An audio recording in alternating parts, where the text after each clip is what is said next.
que está estructurada básicamente como en 3 escenarios con respecto a cómo ha evolucionado la política. Primeramente, pues en una política correctiva, en una política en donde los instrumentos económicos, vamos a enfocarnos en este rubro, bueno, pues lo que aplica es el tema de las multas, ¿no? Te encuentro en algún incumplimiento, te visito, te inspecciono, te multo, y pues se establecen procedimientos administrativos con algunas medidas compensatorias, pero la multa es la que está jugando el papel principal bajo esta política.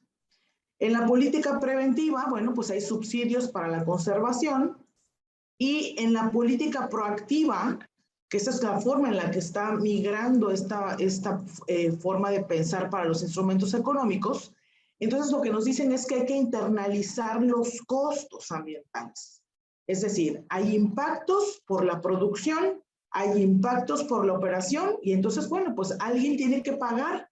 Entonces, la forma en la que se está manejando esta internalización de costos, pues es a través de la implementación de impuestos ambientales.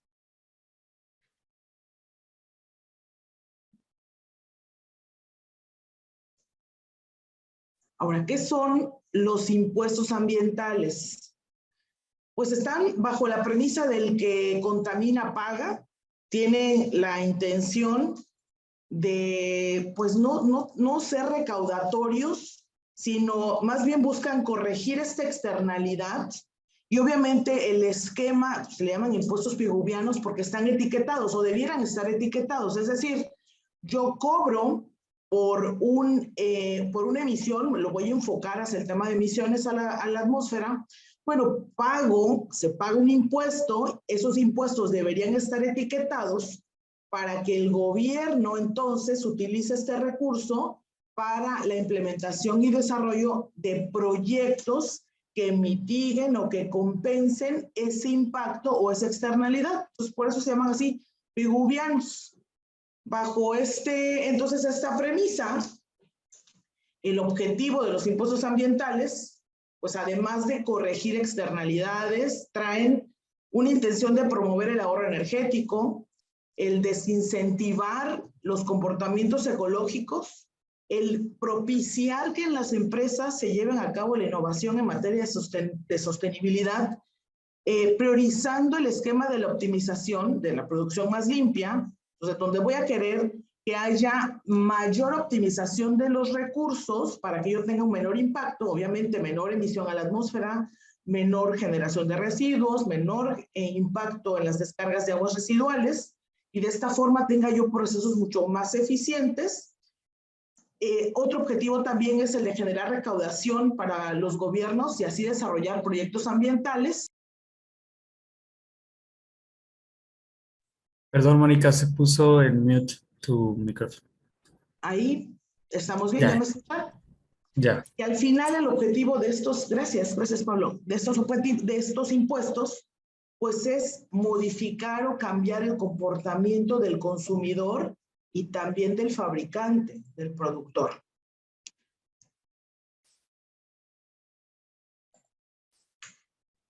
¿Cuáles son los impuestos ambientales más comunes en otros países? Bueno, pues lo más común que nosotros, hay alrededor de 150 impuestos ambientales, en donde lo más común es el vinculado a las emisiones de dióxido de carbono. También un impuesto, la verdad es que en Australia, es sobre el ruido producido por el despegue y aterrizaje de los aviones. Obviamente otro muy común es el vinculado a los productos energéticos, el manejo de la tierra o la extracción y su aprovechamiento. Otro impuesto es el vinculado a la contaminación del agua, también sobre el aprovechamiento del agua, sobre la generación de residuos, sobre emisiones de dióxido de azufre, monóxido de nitrógeno y dióxido de nitrógeno, así como aquellas sustancias agotadoras de la capa de ozono. Y les quise compartir esta gráfica porque es una gráfica que me encontré como reliquia.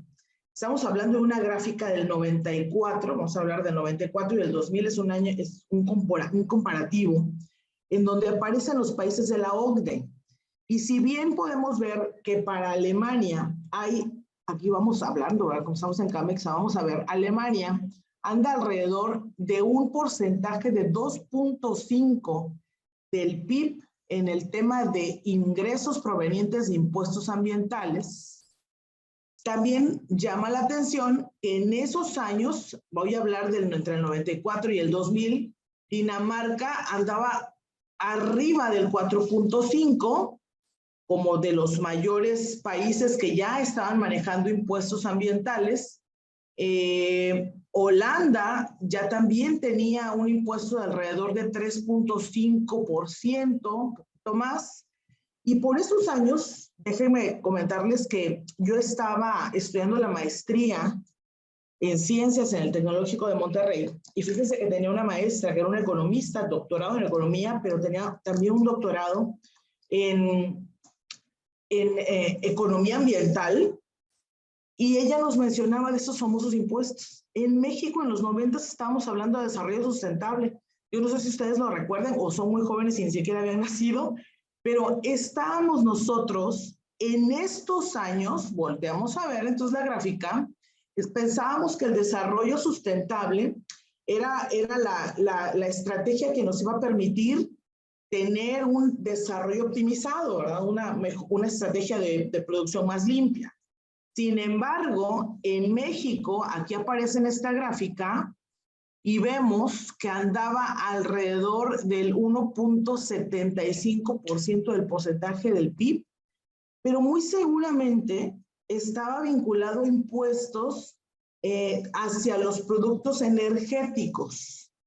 Eso es lo que quiero pensar, porque más adelante les voy a enseñar una gráfica que está relacionada con el proceso de implementación de la Ley General de Cambio Climático y cómo en uno de esos elementos de implementación empieza a formalizarse el impuesto a los productos energéticos. Entonces, bueno, vemos países como pues de la OCDE, de la Comunidad Europea, donde ya tienen años aplicando esos impuestos, y el éxito, tuve la oportunidad en 2019 estar en Helsinki. El éxito de estos países es que sí son efectivamente etiquetados y estos impuestos son utilizados para la implementación de proyectos estratégicos en función a una planeación vinculada a la necesidad en materia ambiental. Entonces, bueno, vemos que estos impuestos tienen un éxito. Ahora, me preguntaban a mí, ¿es necesario los impuestos ambientales? ¿Son un mal necesario? Si ustedes me preguntan a mí, la verdad es que yo estoy a favor del medio ambiente. Yo creo en procesos optimizados. Yo confío en que lleguemos a tener una optimización tal cual de producción más limpia, en el desarrollo industrial sustentable. Esa es como parte de nuestra política. En Canacintra, eso es lo que promovemos, empresas que estén operando dentro del cumplimiento. Pero si ustedes me preguntan a mí, yo no estoy a favor de los impuestos. No creo que sea necesario. Sin embargo, como cuando te dicen que la burra no era parda, le hicieron a palos, ¿no? Pues bueno, nos han dicho a través de todos estos años que tenemos que mejorar, que tenemos que trabajar sobre una línea de producción más limpia, que tenemos que cambiar nuestros comportamientos, no solamente como productores, sino también como consumidores. Y entonces, híjole, pues entonces ahora nos ponemos a pensar si los impuestos ambientales son realmente necesarios o si son la solución para la modificación de nuestro comportamiento. Pareciera que esa es la tendencia, y yo no quisiera decir que sí es la solución, pero vamos a ver cómo se están manejando estos impuestos ahora en el país. Bueno, pues tuvimos como dicen, un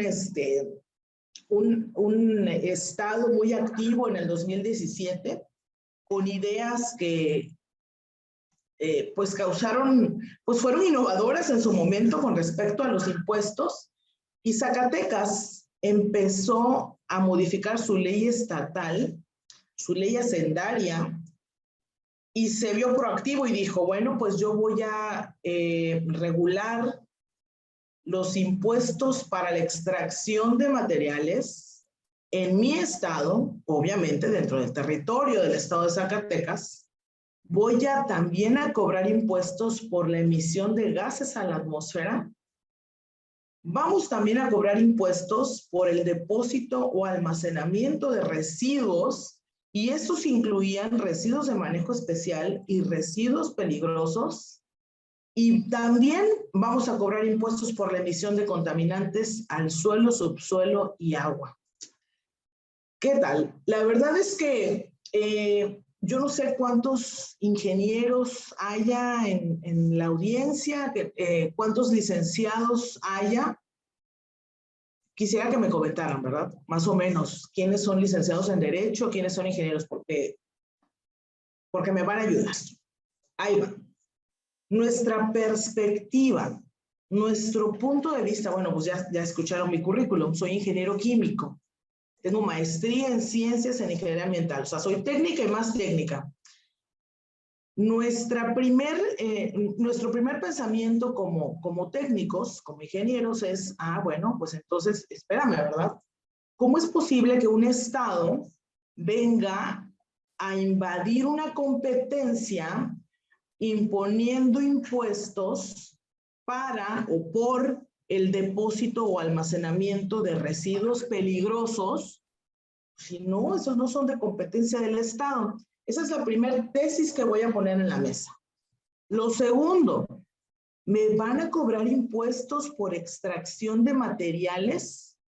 Por ejemplo, la industria minera fue una de las empresas que se manifestó en contra de esto. Dijo, ¿cómo es posible que me van a cobrar impuestos por esta actividad si meramente soy de competencia federal? Entonces, la tesis es, ¿pueden los estados fijar impuestos ambientales? Fíjense lo que voy, porque le quiero leer sus comentarios. ¿Pueden los estados fijar impuestos ambientales para residuos peligrosos o para emisiones a la atmósfera de competencia federal? Los quiero leer conforme voy a ir platicando. Bien. Pues resulta que entonces, en el 2020, la Suprema Corte de Justicia de la Nación, bueno, a ver, quiero ver, ¿sí comentaron algo? A ver, ingeniero en control. No han comentado. ¿No? A ver, ayúdenme. Quiero saber cuántos licenciados hay. Manifiéstense los licenciados y manifiéstense los ingenieros. Tenemos en la reunión 98 personas. Quiero verlos. Ricardo Villegas, ingeniero químico. Muchas gracias. Raúl Guitrón, ingeniero químico, licenciado. Ya hubo por ahí un ingeniero, puros ingenieros químicos, mecánicos. Hubo un licenciado. Los leo. Ingeniero en tecnologías computacionales, ingeniero químico. Muy bien. Qué bárbaro. Los químicos nos hacemos presentes, ¿verdad? Por ahí un licenciado en ciencias de la comunicación, otro licenciado, ingeniero ambiental, ingeniero químico petrolero, negocios internacionales. Muy bien, bienvenido, licenciado en Derecho. Muy bien, Libertad Blanco. Ahorita nos vas a ayudar, Libertad. Muy bien, licenciado en Biología. ¿Qué tal, Miguel? Un biólogo, ingeniero industrial mecánico. Bueno, ingeniero ambiental. Entonces, la mayoría somos ingenieros. Ahora, ¿están de acuerdo conmigo? Nuestra primera tesis sería esa. Economistas, ¡ay, qué bueno! Licenciados de Economía los necesitamos ahora más que nunca. Bueno, yo les quiero decir que nuestra primera tesis es no. Y mi primera tesis como ingeniera fue no, ¿por qué me van a cobrar un impuesto por algo que no es de su competencia? Bueno, la Suprema Corte de Justicia de la Nación resolvió que las entidades federativas tienen facultades para fijar dichos impuestos. Esto lo hizo en el 2020. Ahorita les voy a platicar rápidamente la resolución. Y bueno, pues en el 2022, pues prácticamente se proyectan todos los estados, retoman toda la jurisprudencia y todo lo que Zacatecas había recorrido y ganado ante la Suprema Corte de Justicia de la Nación, y entonces Baja California, Campeche, Coahuila, Oaxaca, Quintana Roo, Tamaulipas, Nuevo León, Querétaro, el Estado de México y Yucatán lanzan modificaciones de su ley hacendaria estatal implementando el cobro de impuestos ambientales. Y bueno, pues sigue, y esto, como dicen, sigue la mata dando, y la verdad es que yo creo que no se van a detener los estados. Ahora, en este mes de octubre, Guanajuato busca reformar su ley de cambio climático, donde uno de los objetivos es implementar estos impuestos ecológicos. Ahora, les voy a platicar qué es lo que hizo el estado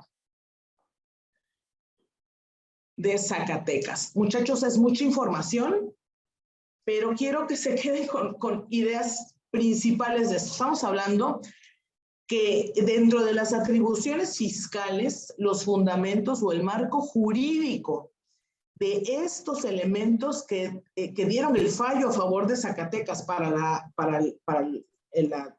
fijación de los impuestos ambientales en el Estado, está fundamentado principalmente en estos elementos que estoy poniendo aquí. La Constitución Política de los Estados Unidos Mexicanos, artículo 73, fracción 7 y fracción 29. Hay una específicamente que es la 29G, la estoy poniendo aquí a la derecha, y la fracción 7. Y entra muchísimo en juego el artículo 124 de la Constitución. Ahorita les platico. La controversia constitucional, la 56-2007, hay una controversia en donde la pregunta es, ¿tiene el Estado de Zacatecas facultades para establecer contribuciones en materia de protección ambiental? Bueno, y la resolución, que estamos hablando de 104 hojas, es la número 29531. La verdad es que está súper completa, viene una explicación en donde dice, fíjense, lo único que les voy a leer, artículo 73, fracción 7, dice, para imponer las contribuciones, bueno, el Congreso tiene facultad para imponer las contribuciones necesarias a cubrir el presupuesto. Y resulta que del artículo 124 de la Constitución Política de los Estados Unidos Mexicanos dice que cuando te otorga una ley concurrente las competencias, cuando está definido como facultad del Congreso, dice ahí, ¿verdad? Es decir, de competencia federal, no es automáticamente es excluyente por definición para los estados. Entonces te dice, o sea, que si no está prohibido, entonces está permitido. Eso es el artículo 124. Ahora les voy a leer el artículo o la fracción 29G. Dice, para expedir las leyes que establezcan, es decir, el Congreso tiene la facultad para expedir leyes que establezcan la concurrencia del gobierno federal, los gobiernos de las entidades federativas, de los municipios y en su caso de las demarcaciones territoriales en la Ciudad de México y en el ámbito de sus respectivas competencias en materia de protección ambiental y de preservación. Es decir, muchachos, la Suprema Corte de Justicia falló a favor del Estado porque dice que son están separados los tipos de facultades constitucionales. Una es la regulación del tema impositivo para los impuestos y otra es la materia sustantiva que puede ser, en este caso, medio ambiente, educación, salud, bueno, para este caso es medio ambiente. Y dice, ¿verdad? Estamos hablando de dos temas diferentes y los estados tienen esa facultad porque no se la estoy prohibiendo. Únicamente estoy otorgando la facultad al Congreso para imponer contribuciones necesarias. Y como no estoy prohibiendo que los estados también dentro de sus atribuciones territoriales, pues entonces como no lo estoy prohibiendo, pues entonces está permitido. El estado puede entonces fijar impuestos dentro de su territorio, premisa número 1. Premisa número 2, dentro de sus competencias, las entidades de los estados, bueno, pues pueden poner también su regulación, pero esta es una materia sustantiva, por lo tanto, sí fallo a favor para que se lleve a cabo la fijación de estos impuestos ambientales. La verdad es que yo les invito a que lean la información, ahí les estoy dando los números para que ustedes lean detenidamente estas 104 hojas en donde pues prácticamente se resumen. Bueno, ¿qué otros marcos legales hay en la materia? Emisiones a la atmósfera, cambio climático en el REN y el REDSE, la ley ambiental estatal y pues obviamente el tema de la ley o las regulaciones fiscales estatales.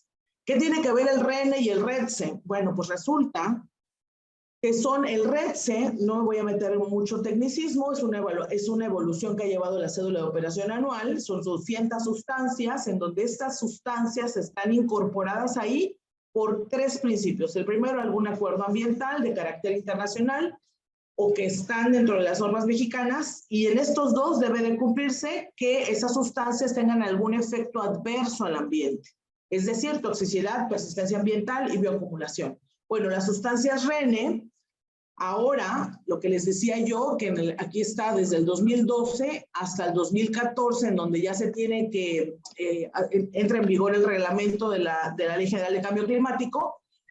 Tengo entonces en esta ley, en el reglamento, estas 12 sustancias, de las cuales, estas que estoy marcando en rojo, pertenecen también a las 200 sustancias que están en RETSE, y estas que están en rojo son a las que está haciendo alusión estos estados.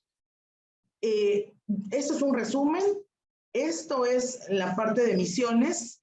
Lo que aplica para las multas, bueno, multas, corrijo, para los impuestos relacionados con emisiones a la atmósfera, y si se fijan, hay otros rubros que se vieron proactivos los estados, en donde me voy a enfocar me pidieron a mí que me enfocara en 2, en el estado de Querétaro y en el estado de Zacatecas. Para Querétaro estamos hablando de 5.6 UMAS por tonelada de CO2 equivalente para estas 6 sustancias que comentamos hace un momento, y para Zacatecas en 250 pesos por tonelada de CO2 equivalente. ¿Vamos bien? ¿Me van siguiendo? ¿Me quedan 2 minutos? Bueno. Sí, adelante. Muy bien. Sí, sin problema. Derecho por emisión de gases a la atmósfera para el estado de Querétaro, entrada en vigor el 1 de enero de 2023, pero ahorita les voy a platicar con cuál está siendo la dinámica. El objeto del impuesto, pues obviamente son las emisiones a la atmósfera de determinadas sustancias, ya vimos cuáles, en los procesos productivos que se desarrollen en el estado, obviamente de Querétaro, y que generen en el territorio del mismo las afectaciones en el párrafo siguiente. Están regulando estas 6 sustancias, muchachos, federal y estatal. Ellos fueron muy, les digo yo, pues atrevidos, ¿verdad? Por ejemplo, en el Estado de México, hasta en este año que está corriendo, nada más regularon las sustancias RETSE estatales y les pidieron que presentaran la COA federal. Bueno, en el estado de Querétaro ya les están regulando las sustancias RETSE que reportan en la COA web y las sustancias RETSE que se reportan en la COA estatal. Entonces, bueno, ya esto es prácticamente un hecho. Estas son las 6 sustancias y el ejemplo, toneladas emitidas en toneladas por CO2 equivalente, es un ejemplo de 1.500. En realidad, la clave de esto no es hacer esta multiplicación. Pues sí, bien fácil, multiplico 5.6, que es la tasa que me están diciendo, por el valor de la UMA, que es de 96.22 pesos, por las toneladas emitidas en el año, durante el año anterior, es el periodo de reporte, son 538.832, y entonces en total el impuesto calculado 808.248 pesos. Que de entrada esos impuestos no los tenías considerados, no los tenías en tu radar y que ahora tendrás que pagar, ¿no? Este impuesto deberá pagarse anualmente en el mes siguiente que haya hecho reporte de las sustancias RETSE. Muchachos, lo importante de esto es realizar una correcta determinación de esta emisión, identificar de manera correcta tus emisiones directas e indirectas. Son algunas de las obligaciones que están establecidas en el Código Fiscal, no solamente en el tema de ir a hacer tu declaración, sino que hay una vinculación ya de un control en el reporte, en el tema de la información, y lo que más llama mi atención es que van a requerir obtener un dictamen de inventario de emisiones emitido por un organismo de inspección para la verificación de informes de emisiones de gases de efecto invernadero acreditado y registrado en el padrón de prestadores de servicios ambientales obviamente de conformidad a como lo establezca la Secretaría de Desarrollo Sustentable. Ahora, ¿qué pasa con Zacatecas? Pues es un escenario muy similar, nada más la carga impositiva es diferente, es de 250 pesos por tonelada emitida de dióxido de carbono. Igual están haciendo la aplicación a una base gravable por emisión de toneladas de CO2 equivalente, tanto de las sustancias REDSE, de estas 6 que están aquí, para la COA web y para la COA que se haya reportado en la COA estatal. Serán pagos provisionales. Aquí cambia la forma en la que se realiza el pago, son pagos provisionales, esto ya está en vigor, ya se está realizando, es muy similar al tema de las declaraciones como mensuales, y al final haces como una declaración anual en donde verificas si algo te faltó, correcciones, y se hace el último día hábil del mes de marzo del siguiente año del ejercicio en el que se trate.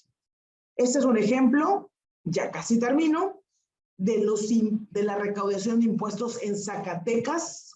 Si se fijan, empezó en el 2017, ellos tienen presupuestado para este año, tenían presupuestado 1,200 millones de pesos.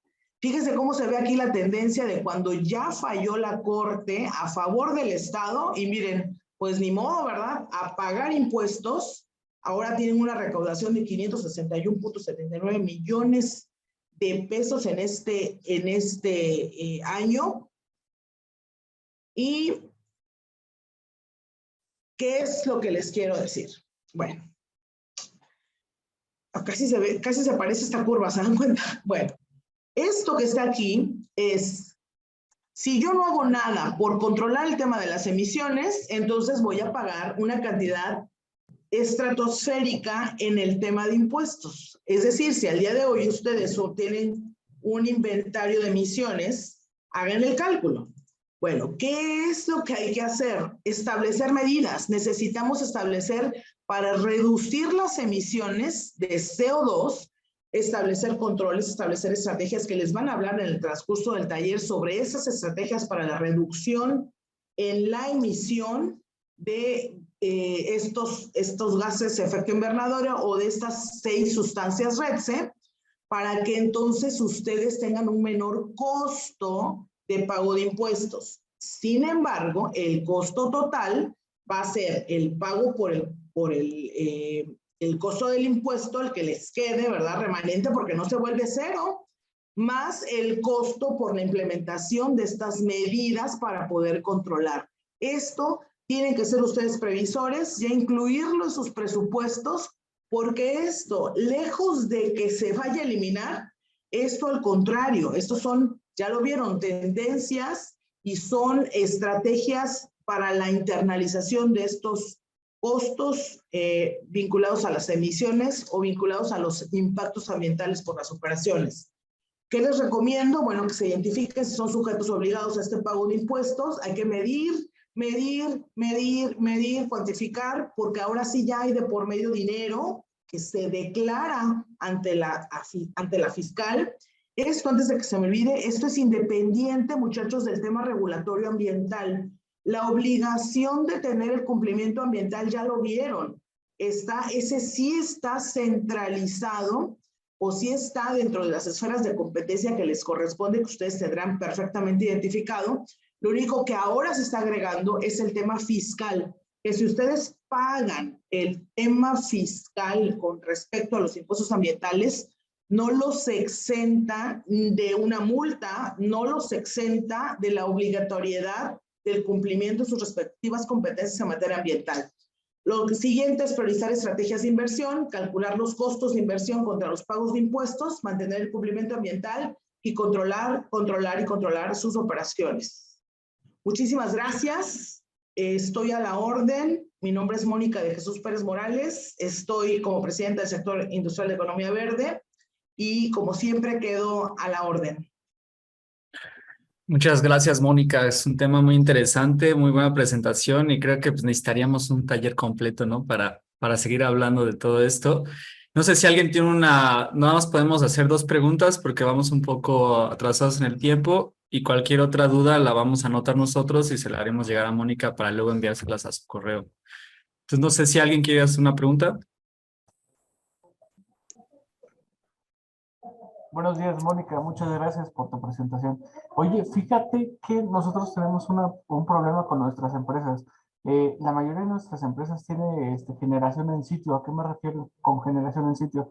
Tienen paneles solares dentro de las plantas generando medio mega. Incluso algunas llegan a generar hasta el mega porque cuentan con dos medidores de luz.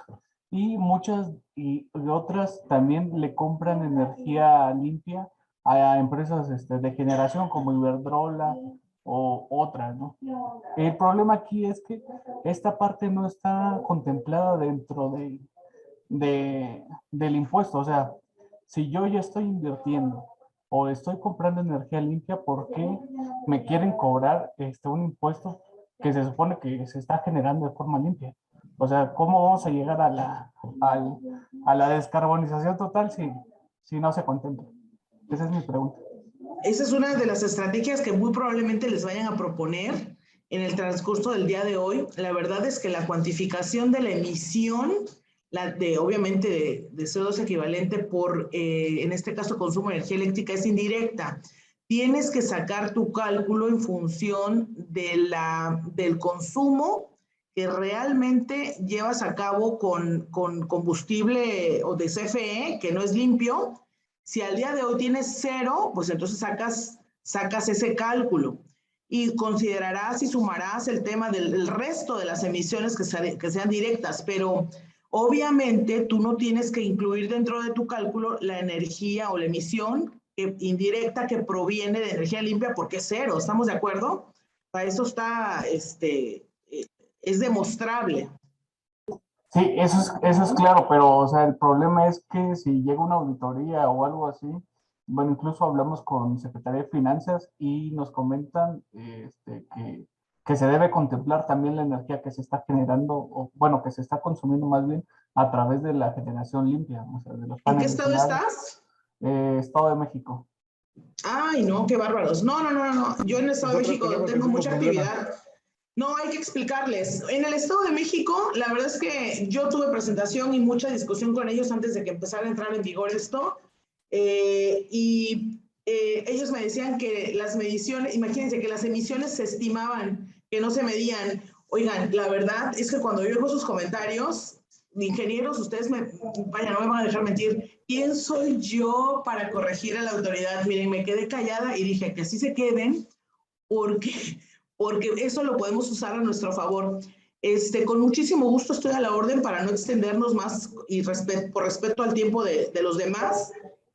Por ahí están mis datos o a través de Pablo para que me contacten como ustedes gusten y platicamos con muchísimo gusto. Yo quisiera hacer Muchísimas una gracias. pregunta. Buenos días, disculpen. Adelante, Miguel. Pues, Sí. sí, me presento, soy Miguel Jaures de Bosch. Mismo caso en el Estado de México, misma situación que comentaba Gerardo. Nosotros ya adquirimos IREX para compensar esas emisiones, ¿no? Entonces, como compañía, se nos hace un doble gasto, porque estamos gastando en IREX para compensar, en bonos de carbono para el Scope 1 y el Scope 2, y el gobierno va a cobrarnos otro impuesto, ¿no? Para nosotros esto representa un doble gasto, no una doble tributación, pero sí un doble gasto. ¿Cómo sería la recomendación que nos das para poder gestionar esto con la autoridad y que con nuestra compra de AREX comprobemos y podamos tener un argumento para quedar exentos de este impuesto o que se reduzca si es que es posible? En el Estado de México, si mal no recuerdo, les piden que también lleven una bitácora y el control del inventario de emisiones. Ahí tú haces tu declaración con respecto a las emisiones provenientes de combustibles fósiles, directas e indirectas, para la emisión o para la estimación del CO2 equivalente, y en base a eso haces el pago del impuesto. Tú haces la autodeclaración y en el Estado de México no te piden una unidad de inspección para que verifiquen las emisiones. Es una autodeclaración. Yo hablé con el secretario de la oficina fiscal estuve en muchas reuniones con él y lo que me dijeron fue, porque yo empecé obviamente a meter como Canacintra, y lo que me dijo el secretario fue, Mónica, déjanos que arranque, déjanos que esto lo echemos a andar, me decía, déjame que lo echemos a andar y sobre la marcha corregimos. Yo voy a estar en la Ciudad de México, en la delegación de Canacintra, voy a estar como invitada en el mes de noviembre, voy para allá, la verdad es que pocas veces me muevo yo físicamente, pero ahí voy a estar con gusto, les comparto en la página del sector industrial de economía verde las fechas, y si gustan por ahí Sí. los veo, platicamos. Muy bien. Muchas gracias, Mónica. Perdón que las tenemos que seguir, si no nos va a dar tiempo. Gracias por tu participación, muy buena presentación. Nos comenta que tiene que salir, pero les recuerdo que pueden escribir sus dudas en el chat, pueden ponerlas a quién va dirigida la pregunta, nosotros las vamos a ir aguardando para que luego se las podamos contestar por correo, ¿no? Se las hacemos llegar al ponente y luego a ustedes. Entonces, adelante, Fanny, para seguir con el... Claro, vamos a seguir con el siguiente ponente del día de hoy, que es Reinaldo Hernández Rodríguez. Él es cofundador y director de Neutralidad de Carbono y Valorización de Residuos en Crotalos Climate Action, donde desarrolla proyectos de biogás, reducción de emisiones, mercado de carbono, economía circular y sostenibilidad. Durante sus 12 años de experiencia profesional, lideró el desarrollo de 6 proyectos de aprovechamiento de biogás de relleno sanitario, 2 de ellos dentro del Mecanismo de Desarrollo Limpio, que es un protocolo de Naciones Unidas, que en suma han reducido cerca de 500,000 toneladas de dióxido de carbono equivalentes. De estos, uno está generando 2.8 megawatt hora de electricidad y 4 más en proceso de construcción para un total de 8 megawatt hora. Lideró la construcción y puesta en marcha de rellenos sanitarios, estaciones de transferencia de residuos y clausura de tiraderos a cielo abierto. En los últimos años se ha especializado en el desarrollo de negocios y análisis de factibilidad técnica y económica de proyectos de producción de biometano, valorización de residuos, generación eléctrica, producción de combustibles alternos y tecnologías para tratamiento de residuos. A continuación, Reinaldo Hernández. Muchas gracias, Estefanía, por la presentación. Voy a compartir mi pantalla.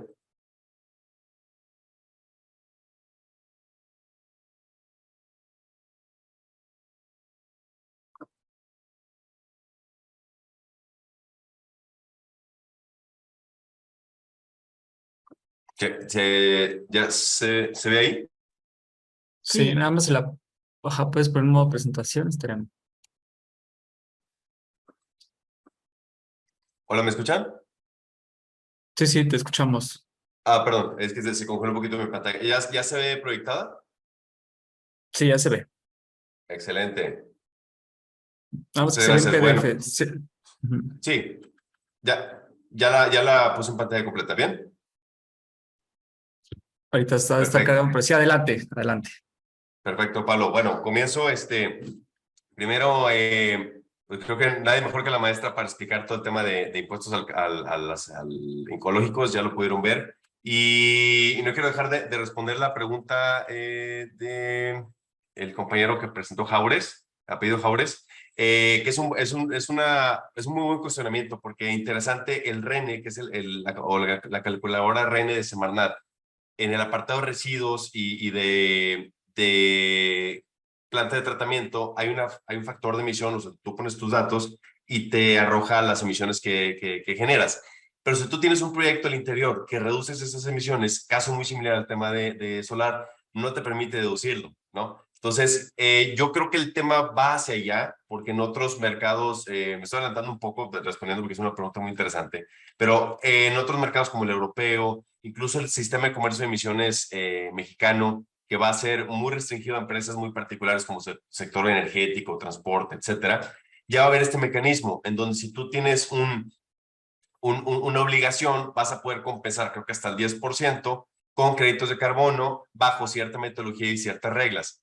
Entonces creo que va a empezar en lo federal, bueno, no creo, va a empezar en lo federal y creo que va a ir permeando hacia los demás niveles estatales para que al final ese mecanismo sí esté contemplado, pero regulado, es decir, con reglas muy específicas. Entonces esperemos que vaya hacia allá la evolución. Entonces ahora sí me paso a la presentación y bueno, ahorita vamos... en una parte de la presentación vamos a enlazar con los impuestos ecológicos, sobre todo los impuestos a las emisiones a la atmósfera, y ver cómo se enlaza con el tema del conversatorio, que son los combustibles renovables. En este caso, yo me estaré enfocando en el biometano, que es un biogás purificado, es decir, el biogás contiene metano en un 50-60%, y el resto son componentes como el nitrógeno, CO2 y otras trazas de elementos. Entonces lo purificas y lo llevas a calidad, bueno, puede haber un rango de calidades desde 80% metano hasta 98% metano, donde ya puedes considerar que es equivalente a la calidad del gas natural de origen fósil. Entonces, comienzo, es un mapa mental del carbono. Vamos a empezar con el primer punto que es crucial, lo mencionó la maestra también, que es el inventario.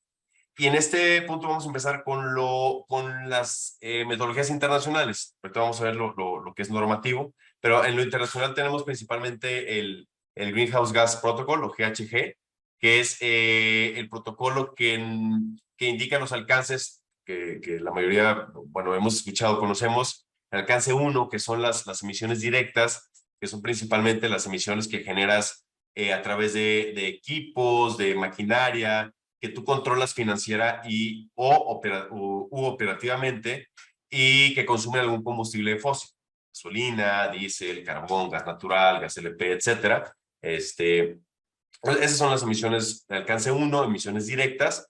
Después tenemos las emisiones alcance 2, scope 2 o indirectas, que son principalmente las importaciones de electricidad, importaciones de energía, puede ser también calor, vapor que importas y que utilizas en tu organización, ¿no? Y después tenemos el alcance 3, que ahorita no me voy a meter mucho porque no aplicaría para el tema, pero es todos aquellos productos y servicios que están relacionados con tus operaciones, tanto aguas Reinaldo, arriba, perdón. no sé si estás moviendo la presentación o sigues en la portada. ¿Sabes qué? Sí la estaba moviendo, voy a volver a compartir, porque creo que Sí, no sé. Bueno, yo no sé si alguien más sí veía, ahora yo, pero creo que estaba. A ver, No, va en de el mismo nuevo. caso no se cambió. Sí, no se movían.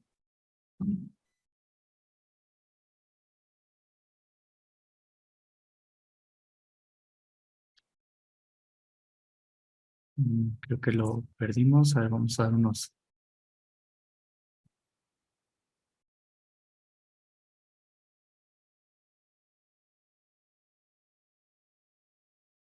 Sí.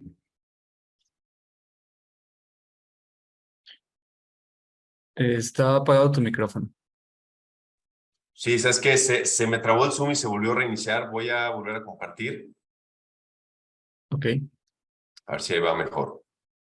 Ahí ya se ¿Ya, ve tu ya se presentación. ve? ¿Es donde Sí, dice Greenhouse Gas Protocol? sí, exacto. Ah, perfecto, perfecto. Bueno, disculpen por el inconveniente, pero seguimos. Era la primera slide, así que no hay gran problema. Aquí estábamos explicando lo del Scope 1, 2 y 3. Voy a seguir. Está la norma ISO 14064, que es muy similar, simplemente categoriza en seis categorías, dependiendo del factor o la fuente de emisión, pero es básicamente el mismo concepto. ¿Por qué es importante este tema? Porque, como comentaba la maestra, el inventario de emisiones es en donde identificas en dónde están los impactos o tus fuentes, y es donde puedes concentrar tus esfuerzos. Y de nuevo, para el propósito del tema, que son los combustibles renovables, pues estaremos en el alcance 1 o categoría 1 de acuerdo a la ISO, porque es ahí donde está nuestro consumo de gas natural, de diésel, de gasolina, ¿no? Entonces, okay, aquí en el tema normativo no me voy a extender, ya lo comentó la maestra. Simplemente retomar lo que ella comentaba, que los reportes de RTC, que es estatal y federal, y el RENE, que son en donde realmente el impuesto toma, o la entidad estatal toma la información, los datos para grabar el impuesto, pues son muy relevantes porque también parten de un inventario. Hay una calculadora del RENE disponible donde alimentamos los datos y nos arroja al final el dato en toneladas de CO2, que es donde no, conforme lo que se va a calcular el impuesto. Entonces, por eso es muy importante este tema. Y igual, recapitulando un poco de forma resumida, los estados que veíamos donde hay un impuesto a las emisiones a la atmósfera, ya vimos el impacto. Aquí es donde empezamos a aterrizarlo ya a las operaciones de una empresa. Tenemos tres ejemplos aquí, una empresa pequeña, una mediana y una grande. Podemos ver en la gráfica azul o la porción azul el costo línea base, es decir, sin impuesto, de lo que costaría adquirir gas natural, electricidad, por ejemplo. Y en la sección morada podemos ver es el costo sobre costo que implica el impuesto. Entonces, visto en porcentaje, varía entre un 7 hasta un 14, 15% de lo que va a aumentar el costo de adquisición o de consumo del combustible o de la electricidad por causa del impuesto, ¿no? Entonces, no es un tema menor, es un tema relevante y con justa razón, los industriales cuando observaron esto, totalmente comprensible, pues es obviamente una señal de alarma, es una amenaza a los costos que ya viene para el siguiente año, como decía la maestra, cuando se presente la COA y se aplique el impuesto, ¿no? Pero aquí es donde viene el cambio o el mensaje que hemos estado buscando transmitir, que si bien es una amenaza, es decir, visto a nivel de negocio, este mismo impuesto representa o puede representar una oportunidad muy interesante para que proyectos que tal vez no eran tan atractivos financieramente y que no tuvieran retornos vaya, un punto en el que la dirección financiera de finanzas o de evaluación de inversiones de la empresa los descartara por no ser tan atractivos. Entonces, cuando le metemos el tema del costo evitado a un proyecto verde o de reducción de emisiones o de energías renovables, el costo evitado puede hacer que el proyecto se vuelva muy atractivo. Entonces, vamos a ver un ejemplo y ya aterrizando de lleno al tema del conversatorio. Hay diferentes formas. Está el tema de energías limpias que ahorita comentaban, el solar, también el aprovechamiento de residuos, que es otro impuesto. Pero aquí quiero presentarles el ejemplo del biometano. El biometano es vaya, la utilización de biometano está teniendo un boom actualmente en Europa, principalmente por los altos costos europeos. Y en México ha sido incipiente, realmente ha empezado a tomar tracción de forma reciente este año y el año pasado. Hay muy pocos proyectos funcionando a muy baja escala. Entonces, pero ahorita empieza a ser un momento muy interesante porque los costos de los combustibles del gas natural empiezan a subir, las tecnologías empiezan a abaratarse, y cuando le metemos el factor de los impuestos en estos estados, no quiero descartar el resto de los estados porque también hay temas interesantes que se pueden hacer, pero vaya, el mensaje aquí es que el impuesto al carbono, al poder desplazar el uso de gas natural, el cual está sujeto directamente a un impuesto, es decir, entre más gas natural consumas, más impuesto debes de pagar por las emisiones que se generan. Entonces aquí el efecto es directo, es decir, no tenemos este problema como que tenían en el tema solar, porque lo que te van a tasar es el consumo de gas natural. Entonces, si desplazas gas natural por usar biogás o biometano, directamente es una relación directamente proporcional de lo que dejas de pagar, ¿no? Entonces, hablo de biogás y biometano porque hay usos térmicos en los que puedes usar el biogás crudo, es decir, sin purificar, y otras aplicaciones industriales y en gas natural vehicular, en donde sí tienes que purificarlo. Entonces, por eso hablo de los dos términos, pero son concentraciones y calidades distintas. Volviendo al ejemplo, aquí tenemos línea base, es decir, un proyecto de biometano sin impuesto. Podemos ver que son costos reales, pero vaya, un proyecto genérico, para poder al menos tener una idea de un consumo al año de 3,000 metros cúbicos de gas natural.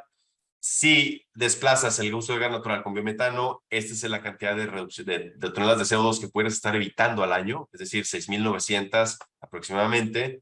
Una inversión de entre 2 y 2,5 millones de dólares. Obviamente esto dependerá mucho de las condiciones del proyecto, puede variar dependiendo de la calidad, pero vaya, es solo para ejemplificar.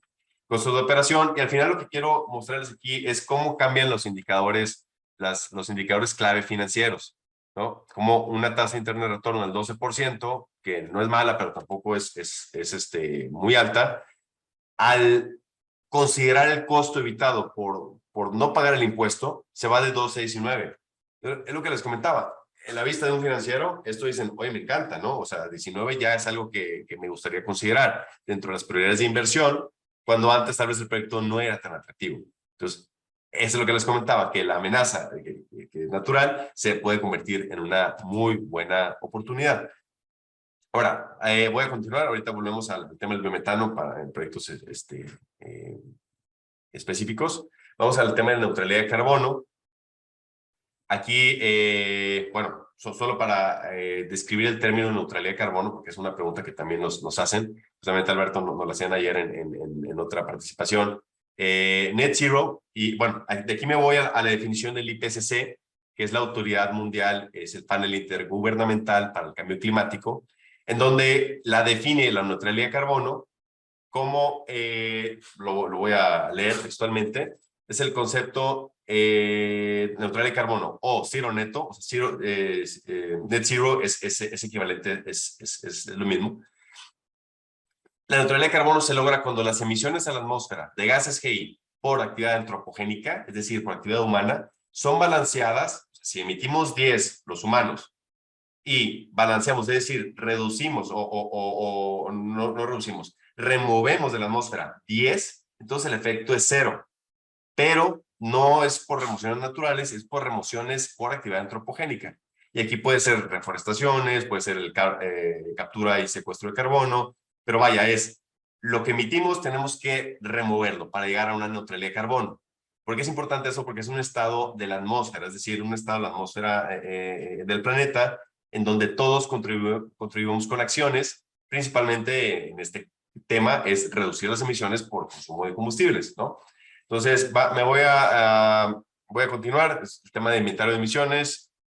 De nuevo, identificamos pues, el alcance 1 o la categoría 1 donde están los combustibles.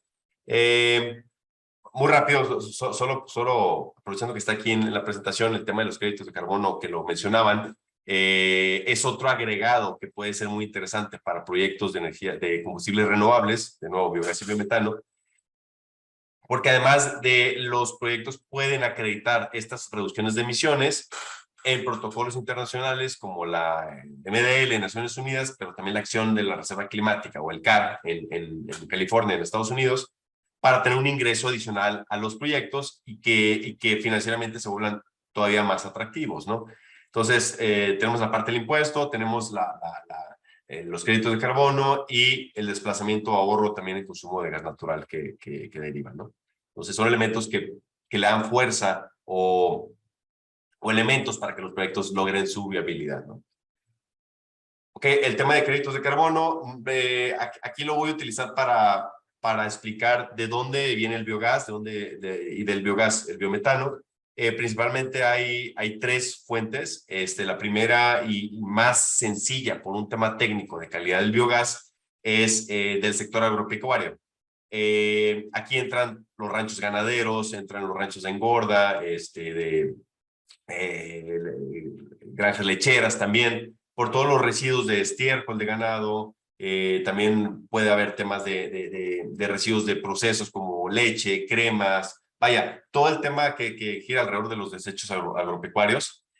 A través de un biodigestor se genera, se trata el residuo y se genera biogás que después puede ser utilizado de forma directa, como comentaba, o a través de la purificación para el biometano. Tenemos el sector residuos, que en este sector hablo de los rellenos sanitarios, que también son un sector que genera muchas emisiones de metano a la atmósfera y que también tiene un gran potencial para su aprovechamiento, ¿no? Y en tercer lugar, no lo tenemos aquí, pero también las plantas de tratamiento de aguas residuales. También hay casos de éxito en México que ya están generando biogás. Tenemos la planta de Atotonilco de hace ya muchos años que está generando electricidad. Entonces, realmente son las 3 fuentes en México donde hay un potencial interesante, ¿no? Ok, aquí lo que comentamos de la reducción de emisiones, y esto muy enfocado al tema de créditos de carbono en protocolos internacionales. ¿Qué se considera una reducción de emisión? Es cuando tú tienes un escenario base, ¿no? En este caso, volviendo al ejemplo del gas natural, tú tienes una industria que consume gas natural, ¿cuánto está emitiendo la atmósfera? ¿No? Vamos a decir 30,000 toneladas de CO2 al año, ¿no? O el caso que ponemos 6,900, bueno, está generando 6,900 actualmente con lo que consume gas natural. El escenario del proyecto es en el cual ya implementaste una utilización, una utilización de biometano, entonces ahora habrá una reducción de las emisiones porque tu escenario proyecto ya no consume gas natural. pero tal vez consume electricidad, porque al final de cuentas tu proyecto tiene ciertas emisiones, aunque sean mínimas, las consideras, y la diferencia son las reducciones de emisiones que logras con tu proyecto, ¿no? Ok, aquí les muestro un ejemplo. Es un proyecto que aprovecha el biogás, que es de nuevo un combustible renovable, que aprovecha el biogás para producir electricidad. Melitón, Es un relleno ¿sí? sanitario de León. ¿Perdón? No, ok, me dicen que reinicie el Zoom. Ah, perdón. Dale. Tenía prendido el micrófono, lo voy a apagar. Ok. Adelante, Gracias, Reinaldo. Pablo. Ok, bueno, este es un ejemplo del proyecto, solo para ejemplificarlo, les comentaba, es un proyecto que tiene quemando biogás desde el 2010, actualmente genera electricidad, y vaya, en esta misma línea, actualmente estamos buscando o desarrollando, analizando proyectos para aprovechar el biogás de relleno sanitario, también biodigestores, para poder aterrizarlos en producción de biometano, ¿no? Entonces, quiero terminar aquí para dejar, me fui un poco rápido para dejar espacio para preguntas y comentarios. Y adelante, Pablo. Sí, no sé si alguien tiene una pregunta, puede escribir en el chat o lo mejor sería levantarla, prende su cámara, el micrófono.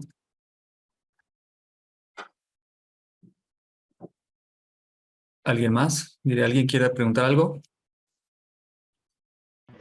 Creo que hay un comentario. Ujú. Sí, Lucila, Hola, no sé si tú hola, lo ¿qué quieres tal? comentar. Ujú. Buenos días. ¿Me escuchan? Sí, te escuchamos, Lucila. ¿Qué tal? Bueno, yo hice el comentario. En realidad, bueno, está relacionado a todo esto que está platicando, pero también está relacionado a una problemática que tenemos nosotros en nuestra empresa, que a lo mejor otras personas lo tienen. Nosotros generamos residuos orgánicos.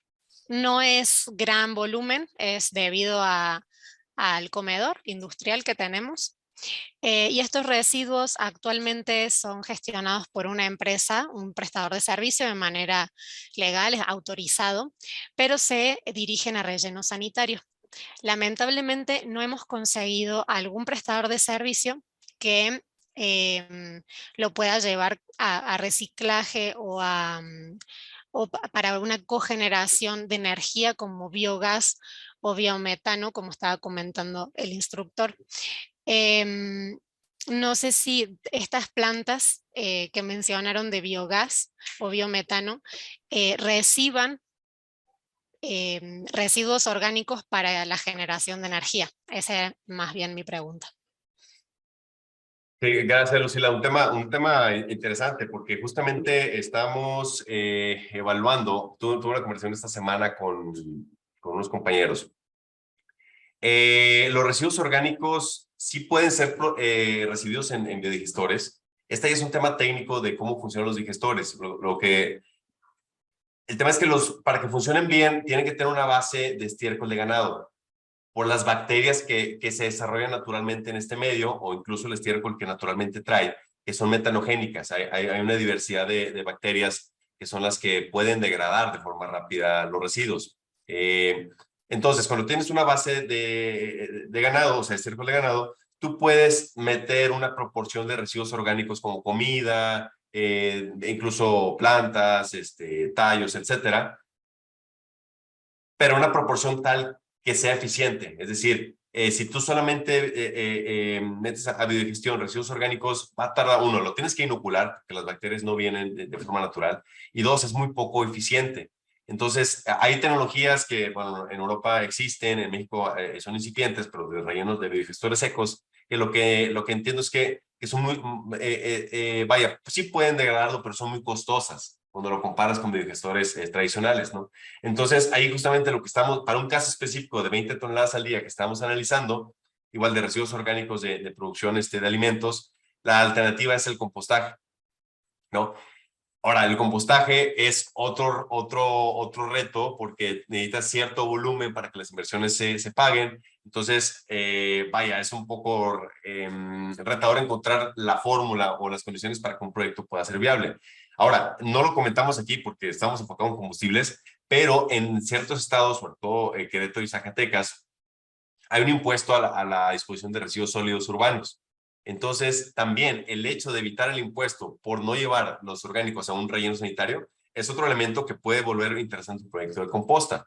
Si el volumen es poco, ahí la única alternativa que hemos encontrado es pues buscar un ecosistema, vamos a decir como un parque industrial o una zona donde pueda recibir diferentes residuos para que se junte un tonelaje, de no un tonelaje diario que justifique inversiones que pueden ser de varios millones de pesos, ¿no?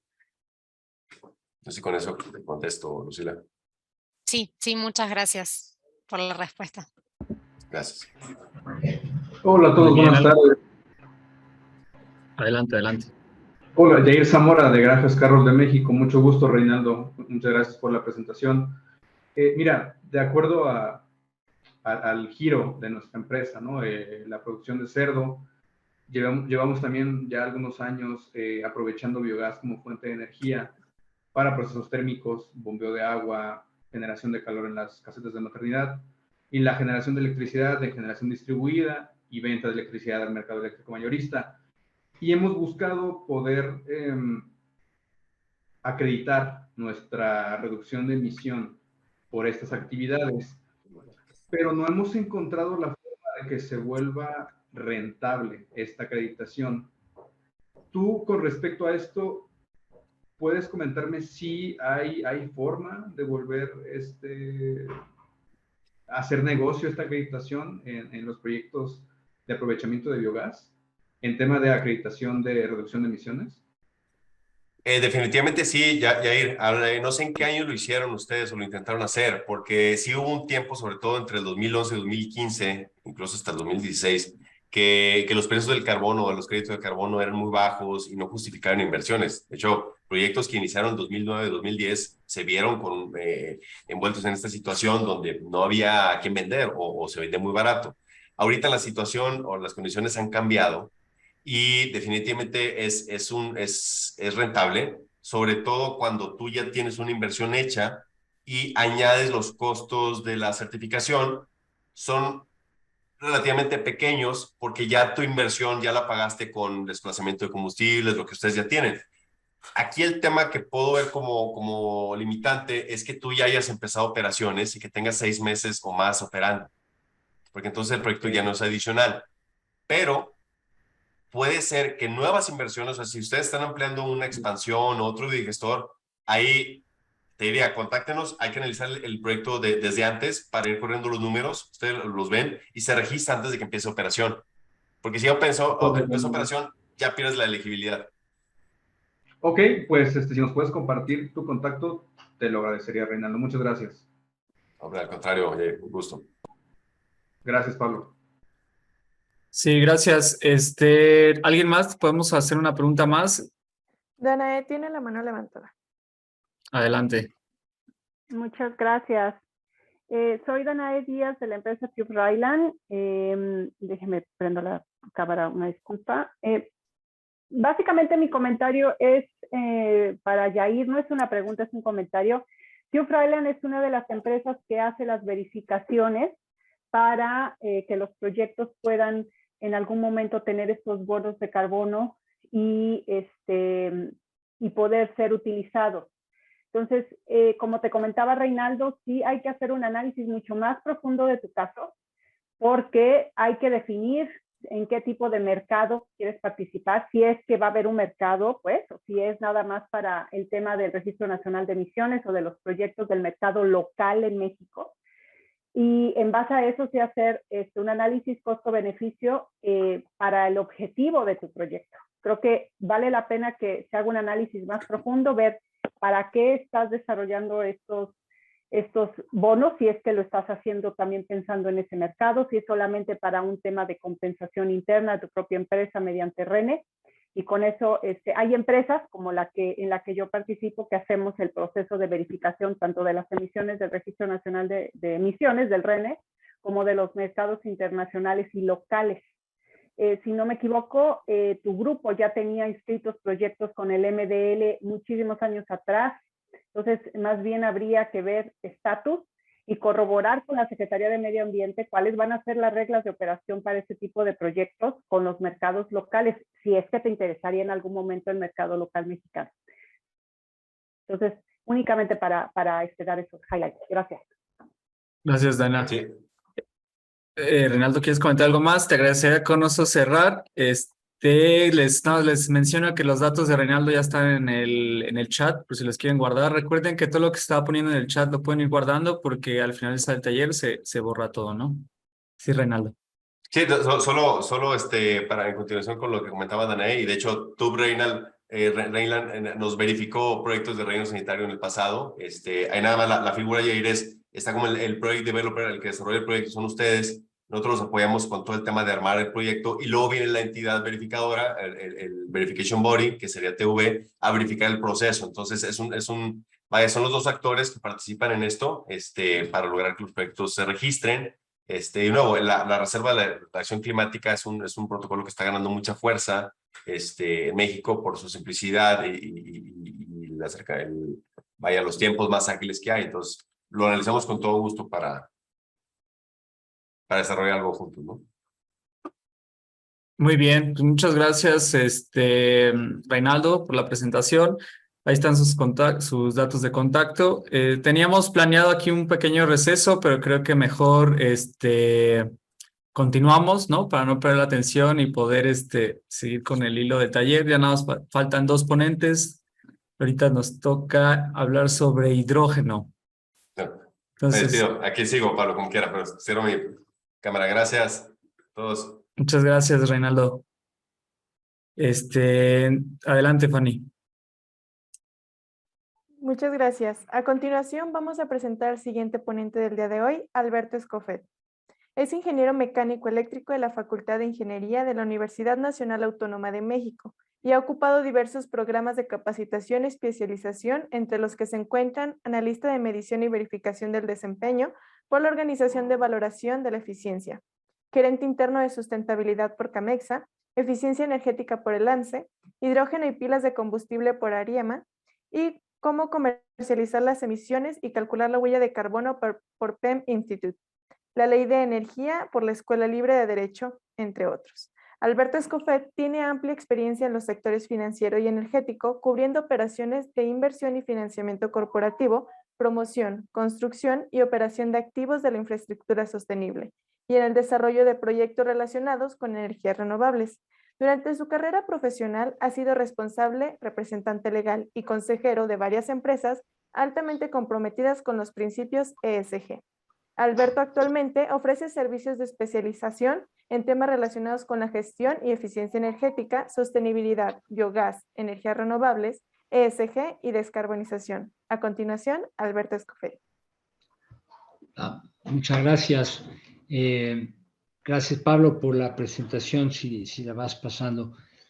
Voy a tratar de ajustarme para recuperar un poquito los tiempos perdidos o los tiempos y que podamos tener más tiempo de preguntas y de comentarios. Bueno, yo voy a hablar específicamente de hidrógeno, que es the new kid in the block, ¿no? Tenemos algunos par de años escuchando cada vez más sobre hidrógeno.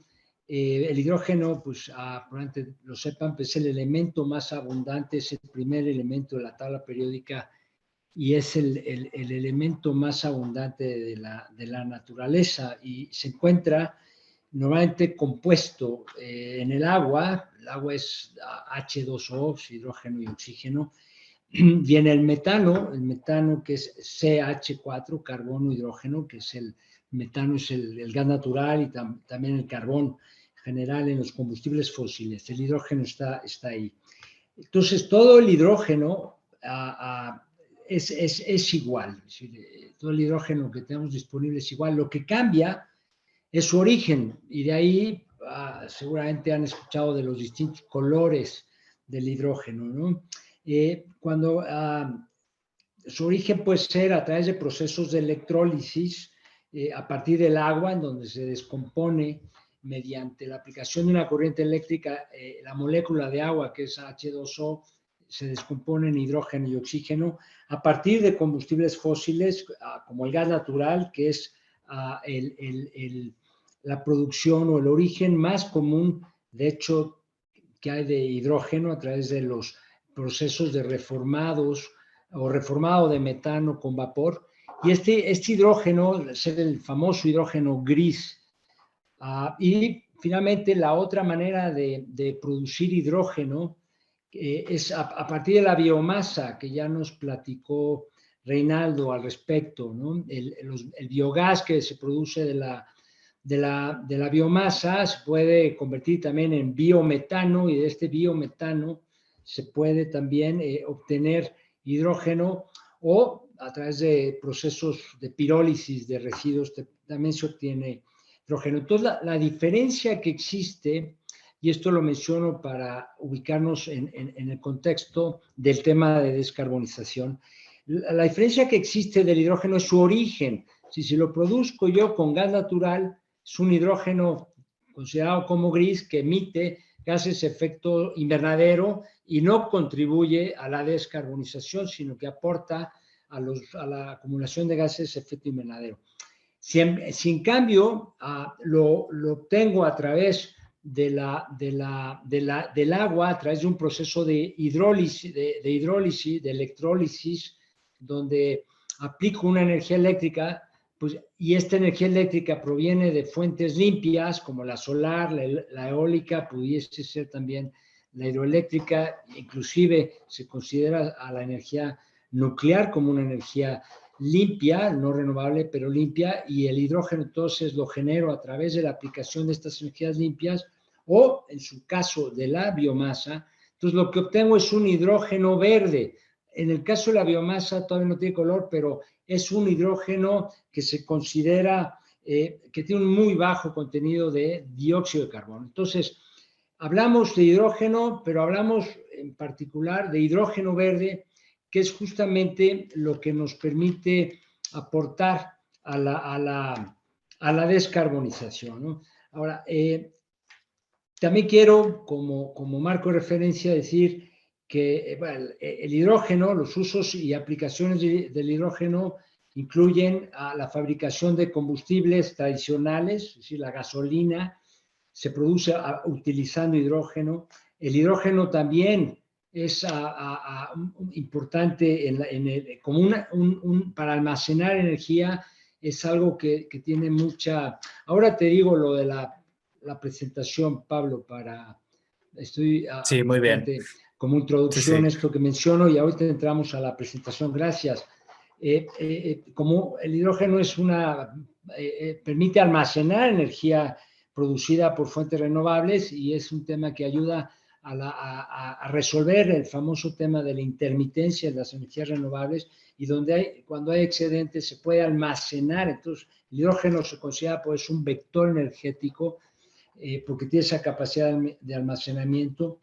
También se utiliza en pilas de combustible que se aprovechan en el transporte, automóviles, camiones, barcos, ferrocarriles, también como respaldo para módulos estacionarios. Por ejemplo, subestaciones eléctricas tienen respaldo de baterías y también de pilas de combustible con hidrógeno. Y también es una materia prima para la producción de amoníaco, de metanol, de polímeros disolventes, fertilizantes se utilizan mucho, para hidrogenar grasas y aceites, en la producción de vitaminas, procesos químicos y otros productos farmacéuticos, y también como en los procesos de tratamiento de metales, fabricación de vidrio y soldadura. Entonces, el hidrógeno, finalmente, lo que quiero decir no es nada nuevo, es algo con lo que hemos coexistido toda la vida. Ahora está efectivamente muy de moda, porque el hidrógeno verde en particular sí que puede contribuir fuertemente y tiene su rol, no es panacea, pero tiene un rol importante, al igual que la biomasa, dentro de los procesos de descarbonización, ¿no?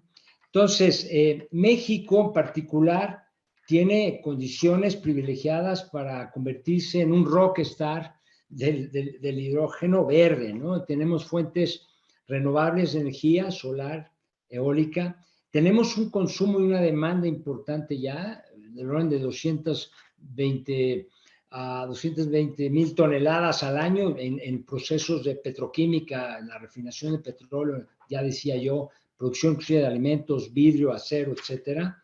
Tenemos una infraestructura energética robusta, tenemos también academias, centros de investigación que han desarrollado mucha tecnología alrededor del hidrógeno de tiempo atrás, y tenemos un tratado de libre comercio con 50 países, es decir, 14 tratados de libre comercio que abarcan 50 países, y México puede definitivamente exportar hidrógeno, pero también fabricar equipo para generar y producir hidrógeno, ¿no? Electrolizadores, pilas de combustible, etcétera, ¿no?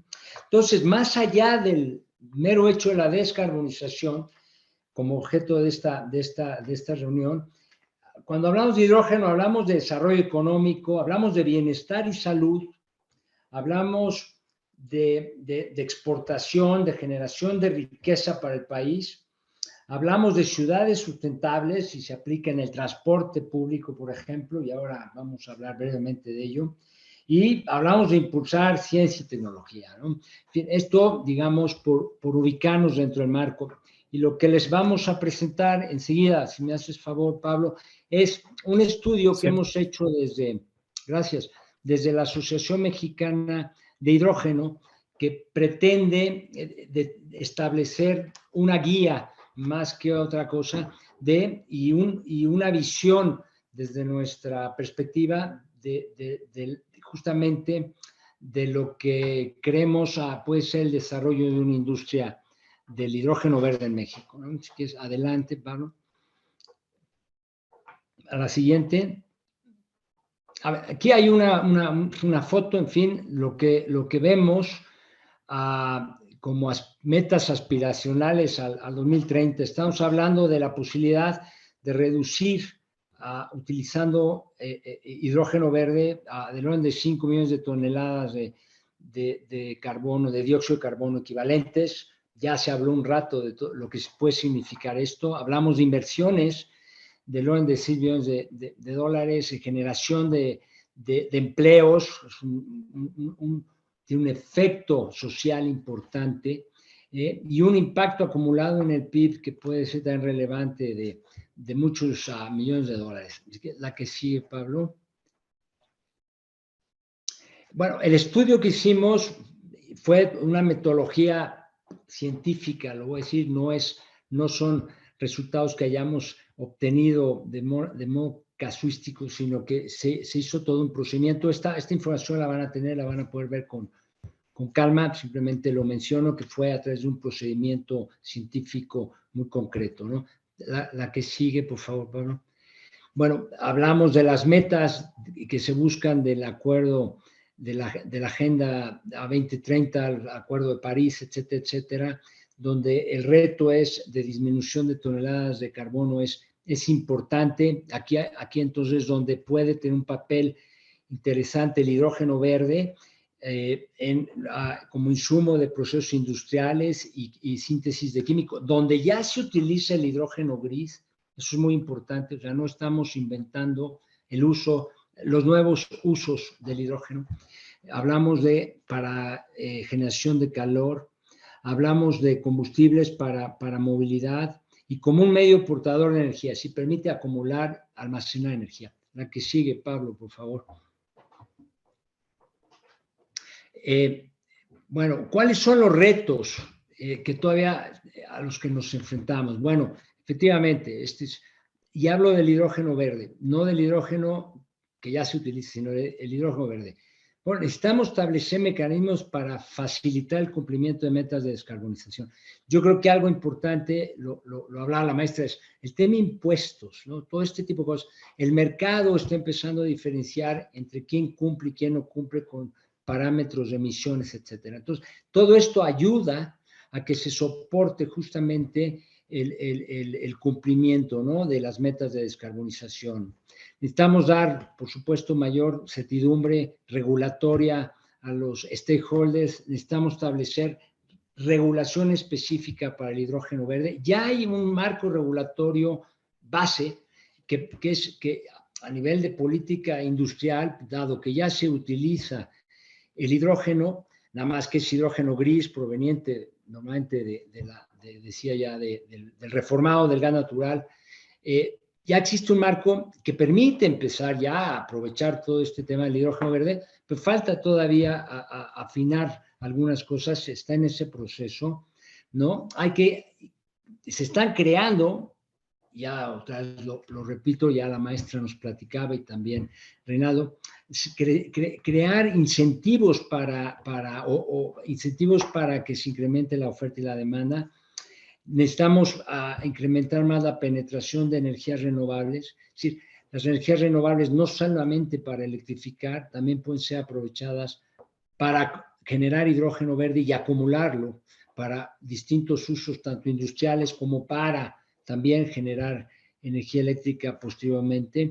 Y por supuesto, tenemos que, y esto es un tema mundial, todo esto que hablo no son temas particulares de México, esto todo es a nivel del mundo, reducir los costos de infraestructura, de producción y transporte, que se va a dar conforme se vaya democratizando el uso del hidrógeno verde. Y sucedió con la energía fotovoltaica en su momento, en donde hace 15 años, por 1 megawatt de energía fotovoltaica costaba 3 millones de dólares. Hoy estamos hablando de costos, pues no sé, si entre 300,000 y 500,000 dólares. O sea, se ha disminuido por las economías de escala. Si quieres, vamos a la siguiente, Pablo, para dar la que sigue. Bueno, ¿cuál es el enfoque? Es decir, no todo se puede conseguir al mismo tiempo y con la misma, digamos, facilidad, ¿no? Entonces, aquí hay un cuadro. Es decir, ¿por dónde pensamos que tenemos que empezar? Pues por donde se utiliza ya el hidrógeno gris para cambiarlo, y ese es el reto, a hidrógeno verde. Y la industria petroquímica, en particular en las refinerías, que México tiene muchas, es donde se da hoy, pues no sé, el 90 o 95% del consumo actual de hidrógeno, pero es hidrógeno gris. Bueno, el reto justamente es aprovechar parte de la infraestructura de energías limpias que ya tenemos en este país, muchas veces excedentes que no se aprovechan, probablemente para producir hidrógeno verde y sustituir hidrógeno gris que ya se consume por hidrógeno verde. También importante, la biomasa como una fuente de producción de hidrógeno verde, pues es un elemento muy interesante que se puede considerar el aprovechar rellenos sanitarios, producir de forma ordenada con tecnologías ya accesibles, producir biometano, y de ese biometano, a través del mismo proceso que se utiliza en el gas natural, que es metano, nada más que origen fósil, este metano es origen biomasa, producir el mismo hidrógeno que se está consumiendo, por ejemplo, en la petroquímica, ¿no? El otro gran objetivo es la generación de electricidad, que es las millones de toneladas equivalentes que se emiten son las más significativas, y ahí pues es mezclar hidrógeno verde con gas natural en los gasoductos para alimentar centrales de ciclo combinado. Hay muchos estudios, se están haciendo muchos análisis. La molécula de hidrógeno no es igual que la molécula de metano, tiene sus bemoles técnicos, pero ya hay muchos avances, inclusive están desarrollando turbinas que utilizan hidrógeno, y esa es otra de las áreas de oportunidad importantes que tenemos también en México, ¿no? Que tiene un efecto sensible en la disminución de las toneladas de dióxido de carbono equivalentes emitidas a la atmósfera. Y luego tenemos también la industria de proceso, donde se utiliza ya, lo repito otra vez, ya se utiliza hidrógeno, pero gris. El hierro y el acero son toneladas es decir, nada despreciables, en la industria del vidrio, en la industria química y en la industria del cemento. Y finalmente tenemos otra también área de oportunidad y vía de desarrollo para la industria del hidrógeno verde, que es el tema transporte. Eso sí significa y requiere un cambio tecnológico, porque hoy por hoy, para todo fin práctico, no se usa el hidrógeno, aunque se usó para las naves espaciales, ¿no? Que fueron a la Luna, inclusive el hidrógeno, pero bueno, a nivel de transporte, de movilidad, todavía no se usa de manera, digamos, comercial el hidrógeno, el hidrógeno ni gris ni verde, ningún tipo de hidrógeno con pilas de combustible, siguen siendo vehículos eléctricos, pero en lugar de baterías de litio, son pilas de combustible. Pero eso implica un cambio tecnológico que el mundo está haciendo un esfuerzo importante y algún día se llegará, que también significa, después de la generación de electricidad, el otro gran emisor, el sector de transporte o de movilidad, es el otro gran sector que emite gases de efecto invernadero. Entonces, la idea es empezar por lo que tenemos más a la mano, que no requiere cambios tecnológicos, que no requiere inclusive mayores inversiones, que pueda aprovechar inclusive recursos o activos existentes, incluyendo aprovechamiento de los rellenos sanitarios, de los residuos urbanos municipales, que tendría una ventaja adicional porque se podrían eliminar las emisiones fugitivas de metano, que también tienen un impacto importante en los gases de efecto invernadero. De esta manera, se pueden pensar en proyectos integrales, por ejemplo, Salina Cruz, refinería de Salina Cruz, Oaxaca, hay energía eólica subutilizada, hay temas agropecuarios, rellenos sanitarios, etcétera, un proyecto integral que visualizar, aprovechar esa energía limpia, excedente, además de biomasa producida por los mismos agricultores y los residuos urbanos para producir un hidrógeno limpio que sustituya al hidrógeno gris que hoy producen en la refinería con gas natural, pues serían el tipo de proyectos que pueden disparar en México todo esto, porque ya decía al principio, va más allá de la descarbonización, es que genera empleo, es que genera bienestar, genera también desarrollo tecnológico y aprovechamos también a la academia, a los centros de investigación. Si tiene un efecto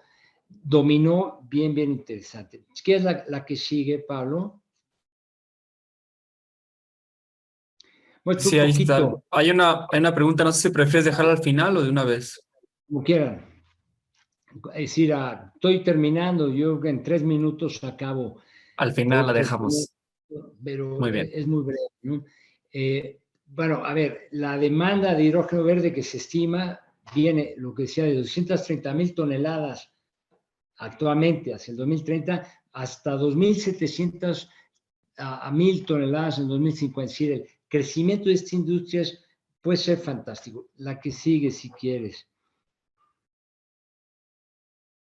Adelante. Bueno, los costos se estiman que van a ir, igual que pasó con la energía fotovoltaica, van a ir decreciendo conforme aumente el aprovechamiento del hidrógeno verde y se va a volver inclusive más barato o menos caro, según se vea, que el hidrógeno gris que actualmente se utiliza. O sea, este es un tema de economía de escala que no tiene mayor dificultad, ¿no?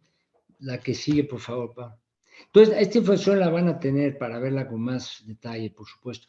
Hay que instalar para que realmente esto funcione, a que es otra oportunidad de desarrollo también. DeLorean se estima de 51 gigawatts de electrólisis. Y hay que fabricar los electrolizadores. Entonces, la posibilidad de generar una planta productiva, manufacturera, aprovechando lo que ya tenemos, para fabricar equipo es también fantástica, y no solo para consumo interno, también para exportarlo, como en la industria automotriz, por ejemplo, las autopartes, ¿no? Tenemos la capacidad de hacerlo. La que sigue, Pablo. Bueno, generación de empleo, inversiones. Aquí hablamos de inversiones que pueden llegar en el 2050 a 59 billones de dólares para instalar equipo, ¿no? En generación de empleo se estima que la industria del hidrógeno verde puede llegar a generar del orden de 3.2 millones de empleo. Y aquí viene un poco los subsectores en fabricación de equipo de generación, servicios profesionales, comercio, construcción. Es decir, tiene una derrama económica muy amplia y es una fuente de generación de empleos importante, ¿no? La que sigue, Pablo, ¿no? La disminución de las emisiones de dióxido de carbono equivalentes también es importante, el impacto que puede tener en el combate al cambio climático es muy, nada despreciable, muy interesante, y aquí es importante sustitución directa, sustituir hidrógeno gris por verde, la mezcla de hidrógeno con gas natural, es decir, no vamos a dejar de usar los combustibles fósiles, el gas natural, el petróleo va a seguir siendo el principal combustible probablemente muchos años, pero se puede ajustar, como decía Reinaldo, para lograr ese net cero. Entonces, aquí hay un poco la estimación de lo que se puede lograr a nivel de disminución de del dióxido de carbono. La que sigue, Pablo. Bueno, con esto quiero terminar. Estamos trabajando desde la asociación justamente, y hay mucha más gente en esto también, como la propia Camexa, que está empujando mucho de esto, con la GIZ en particular, el tema del desarrollo de la industria, pero los pasos, ¿no? Necesitamos enfocarnos, necesitamos dedicarle todo un poco más de tiempo, necesitamos sumar todos los esfuerzos para que logremos esto en el menor tiempo posible. Insisto, porque México tiene una gran oportunidad de ser el rockstar en la industria del hidrógeno verde. Y con la que sigue terminaría simplemente por mostrarla. Aquí viene ya un poco más el desglose de lo que sería el desarrollo de una ruta crítica, una hoja de ruta específica para poder desarrollar esto. Y creo que esta es la última lámina que quería yo mostrarles. Y ya con esto, para no abusar del tiempo, quedo a sus órdenes como la asociación, y por supuesto que se les puede compartir esto encantado de la vida para pues verlo con más detalle. Con esto concluiría mi plática. A la orden, Pablo, para las preguntas que pueda contestar. Sí, muchas gracias, Alberto. Aquí hay una que si nos puedes platicar un poco más de qué avances existen en México en la producción de hidrógeno verde. ¿Quién está haciendo hidrógeno verde ya? Si conoces alguna empresa. Hay pocos proyectos de hidrógeno verde, es decir, hay 4 o 5 iniciativas. Hay uno en Guanajuato, una empresa de energía fotovoltaica que está ya empezando a producir hidrógeno verde para aprovechamiento en una industria. Esto es, esta empresa es Dama. Hay otro proyecto también de Terafel, que es un fabricante de amoníaco a través de hidrógeno verde, que está avanzando. En Baja California Sur hay un proyecto también que se está planteando con una granja solar importante para producir también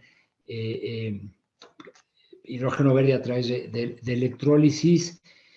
Y si acaso habrá alguna otra iniciativa, pero este tema del hidrógeno verde es nuevo, no solamente en México, es nuevo en todo el mundo.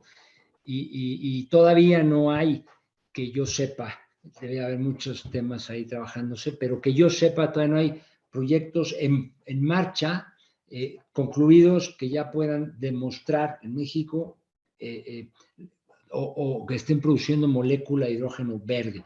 En Europa hay algunas cosas mucho más avanzadas que aquí, ya hay algunas plantas piloto, pero justamente está en esa transición de que se vuelva el hidrógeno verde ya con aplicaciones comerciales.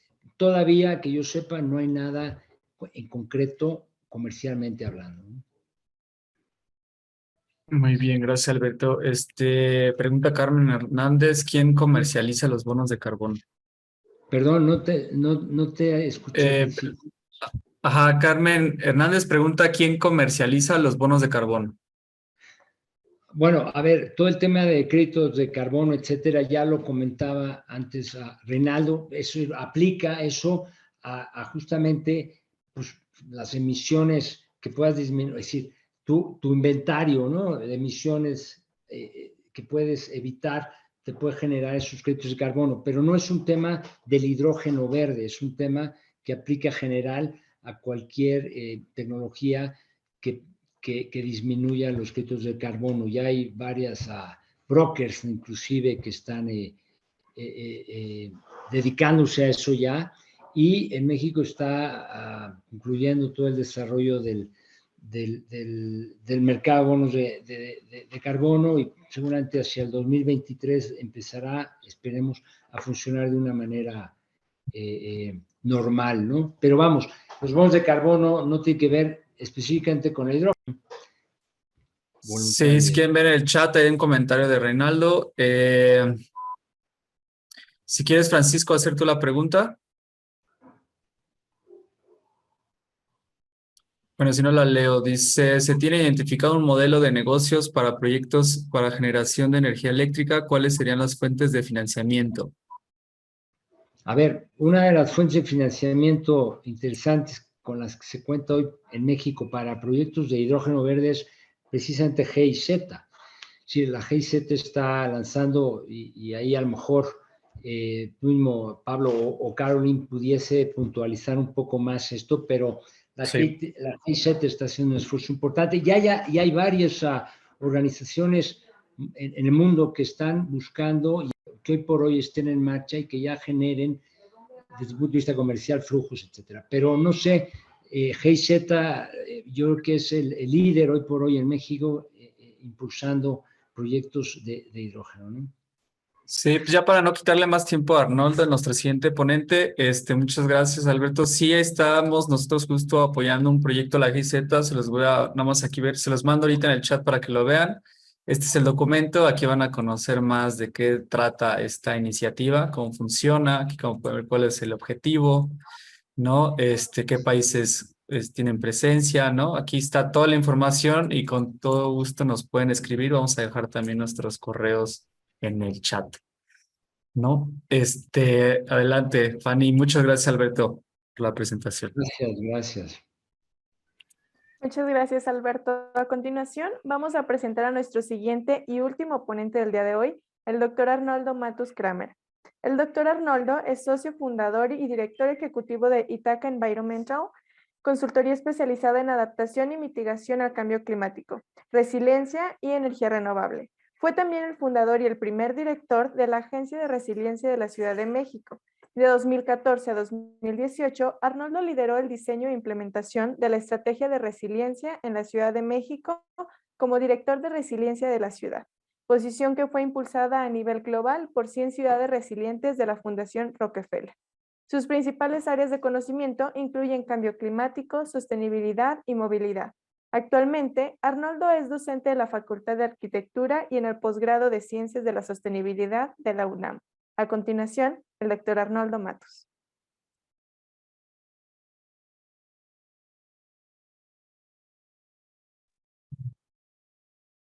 ¿Se escucha? Pero está apagado el micrófono. Perdón, decía buenas tardes a todos y muchísimas gracias, Camexa, por la invitación, Pablo en particular. Y no sé si ya se ve mi presentación.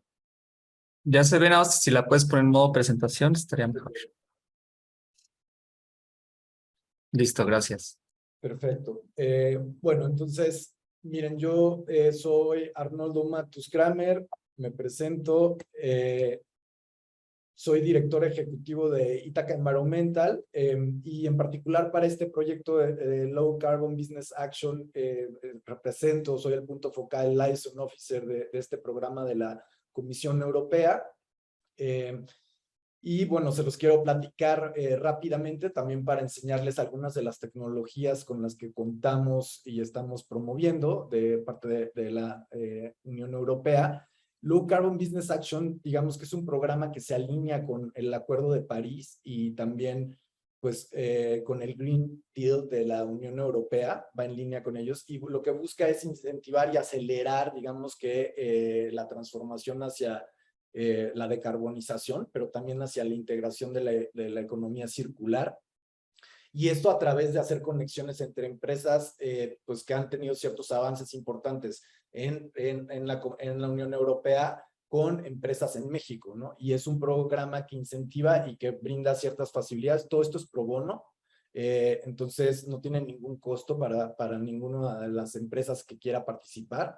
Tenemos una plataforma digital también que les voy a enseñar las ligas al final de la presentación, en donde ustedes pueden, como un Facebook, pero para hacer relaciones comerciales y poder, digamos, tener información de las más de 900 organizaciones que hoy están participando ya en esta plataforma entre empresas mexicanas y europeas.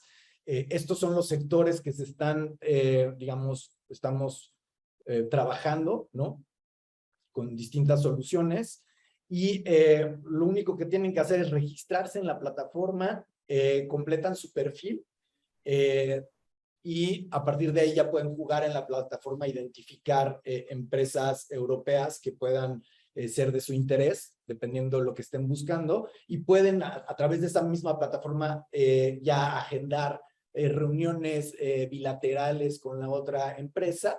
Y bueno, en caso de que se identifique una oportunidad, también hay asistencia técnica pro bono que se puede customizar. Somos un montón de organizaciones apoyando esta iniciativa y bueno, a través de alrededor de 40 técnicos se puede apoyar en distintos temas para acelerar un potencial éxito en la comercialización y reducción de emisiones, porque también se busca evaluar la reducción potencial de emisiones de gases de efecto invernadero a partir de esto, ¿no? Entonces, bueno, cualquier pregunta, les digo, todo se puede ver muy bien claramente en la plataforma de Low Carbon Business Action, y cualquier pregunta se pueden comunicar con el equipo para que les demos cualquier respuesta. Aquí también me voy a centrar un poco, no tengo mucho tiempo, en algunas de las compañías que hemos seleccionado como una muestra que pueden ser del interés, sobre todo en el marco de esta conversación. Aquí tenemos una empresa que se llama Ingelia. Ellos lo que están ofreciendo es un fertilizante líquido para los flujos de residuos orgánicos que no genera emisiones, ¿no?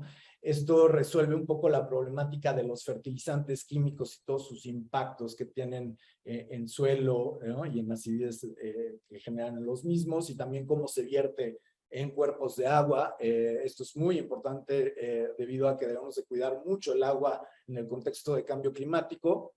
Es un recurso estratégico para nuestro país y entonces pues también brinda una solución en retención de carbono, ¿no? Este es un ejemplo.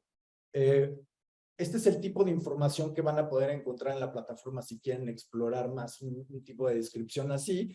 Esta es otra solución, son plantas de biogás muy portátiles a pequeña escala, ¿no? Se pueden modificar para las características que ustedes tengan en donde pueden acomodar este tipo de instalación, que creo que eso es algo importante, ¿no? Y pues pueden ayudar a reducir toneladas de desperdicios de elementos ya lo probado, ¿no? En donde se desperdiciaba ese potencial para la producción de energía. Y entonces, pues bueno, es una muy buena solución para algunos casos y tiene pues esta flexibilidad de construcción en módulos de Gigastore. Aquí otra tecnología de Waste Transformers. Ellos también pues ya tienen un caso de estudio importante en Sudáfrica, ¿no? Con 10 millones de toneladas de desperdicios de alimentos tratadas. Y pues con esto ellos pueden generar energía renovable, ¿no? De biogás y pues, solucionar un problema, ¿no? También eliminando malos olores y reduciendo el desperdicio que pudiera haber en estos sectores en más de un 50%. Creo que puede ser una solución importante para algunos sectores de la industria mexicana, ¿no? Me imaginaría que para algunos hoteles grandes, masivos, puede ser una muy buena solución, pero probablemente para otros sectores industriales también.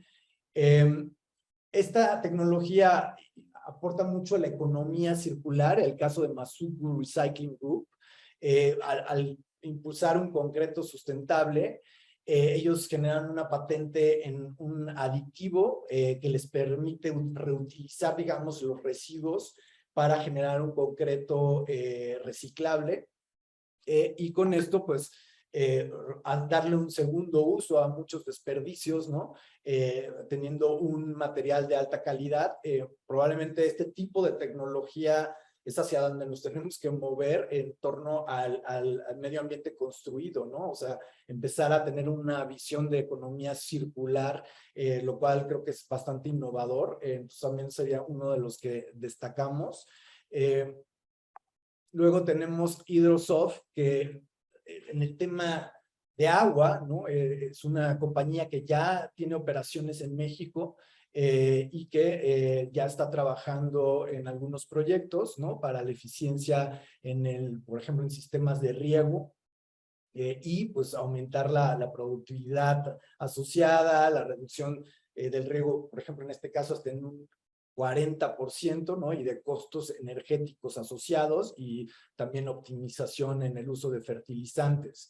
Este tema creo que sobre todo para el centro al norte del país es clave, ¿no? El uso de eficiencia en recursos hídricos debido a los escenarios que tenemos de posibles sequías como hemos tenido en los últimos años y meses, ¿no? En el norte del país. Entonces, realmente, pues todos los que estén en estos sectores, pues tienen que prepararse para ser más resilientes y creo que aquí hay una compañía que nos puede ir ayudando en ese sentido.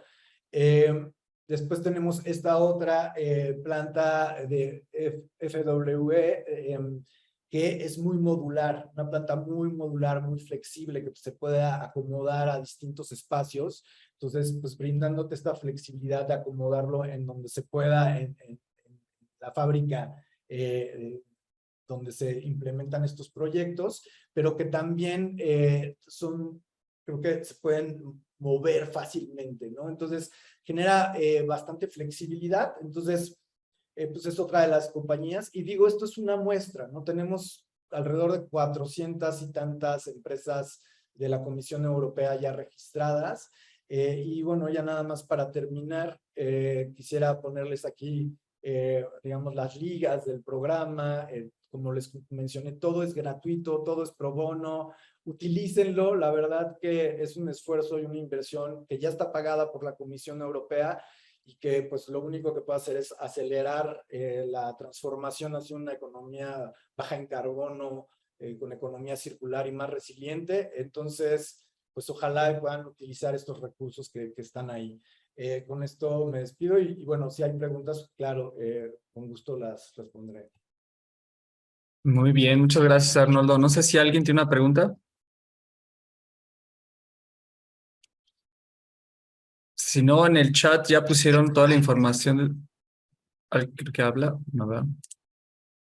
Bueno, ya pusieron toda la información en el chat para que la puedan ir guardando. Recuerden que una vez que se cierre esta sesión Zoom ya no se puede ver nada, no se guarda.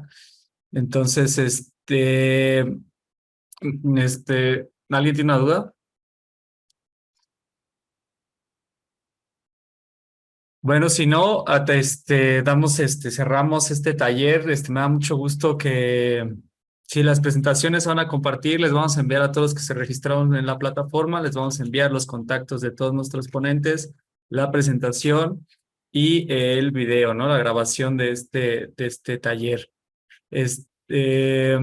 Sin más, pues agradecerles a todos. Me da mucho gusto que durante estas 2 horas, que luego se puede pues, llegar a ser pesado, estuvieron todos conectados, no tuvimos una alta baja durante el transcurso del webinar. Por último, también me gustaría mencionarles que Fanny y yo les compartimos en el chat de parte de Camexa un calendario de cursos para el próximo año. Tenemos muchas capacitaciones y diplomados con doble certificación, tanto válidas en México como en Europa. Ahí lo pueden descargar del chat. Vienen 2 temas, ¿no? El Diplomado European Energy Manager, que yo creo que muchos ya lo conocen, que tiene doble certificación. Tenemos cursos técnicos en solar fotovoltaico, cogeneración, diseño bioclimático y una serie de webinars y eventos como estos que los invito a estar pendientes de nuestras redes sociales para que puedan estar asistiendo. Si alguien más tiene un comentario, también Alberto, Arnoldo, Reinaldo, que quieran hacer. Si no... No, muchas gracias, un placer y a la orden. Igualmente. Un placer y estamos aquí a la orden para todos. Muy bien, pues muchas gracias a todos y todas también por estar aquí. Que tengan un buen día y buen fin de semana.